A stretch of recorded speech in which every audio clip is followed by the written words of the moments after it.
ভাঙড়ে তৃণমূলের গোষ্ঠীদ্বন্দ্ব, আরাবুল ঘনিষ্ঠদের হাত পা ভেঙে দেওয়ার হুঁশিয়ারি।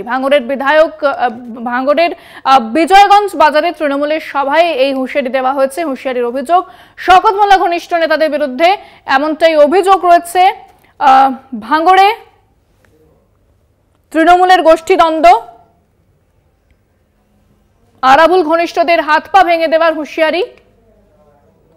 ভাঙড়ের বিজয়গঞ্জ বাজারে তৃণমূলের সভায় হুঁশিয়ারির অভিযোগ শওকত মোল্লা ঘনিষ্ঠ নেতাদের বিরুদ্ধে।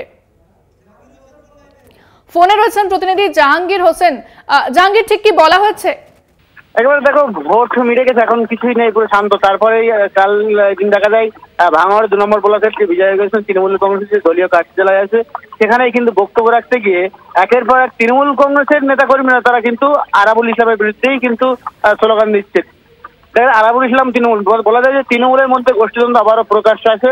তৃণমূলের বেশ কয়েকজন নেতা তারা কিন্তু আরাবুল ইসলামের যে অনুগামী তাদেরকে মেরে হাত পা গুড়িয়ে ভেঙে দেওয়ার কথাবার্তা এদিনকে বলতে দেখা যায়। তৃণমূলের 3 থেকে 4টে নেতা তারা এদিনকে দেখা যায় আরাবুল ইসলামের যারা অনুগামী তাদের বিরুদ্ধে মুখ খোলেন এবং তাদেরকে ভেঙে হাত পা গুড়িয়ে দেওয়ার কথা বলেন। পাশাপাশি অন্য দেখা যায় তৃণমূল 1 নম্বর ব্লকের তৃণমূল নেতা কাইয়ুর আহমেদ, তাকেও কিন্তু নিশানা করে একগুচ্ছ কথাবার্তা বলেন এই সমস্ত নেতৃত্ব। তবে এই যে ভোট, এই যে প্রকাশ্যে মঞ্চ থেকে নেতৃত্বের বিরুদ্ধেই কিন্তু মন্তব্য জানিয়ে গোষ্ঠীদ্বন্দ্ব প্রকাশ্যে আবারও ভাঙড়ে। ধন্যবাদ জাহাঙ্গীর।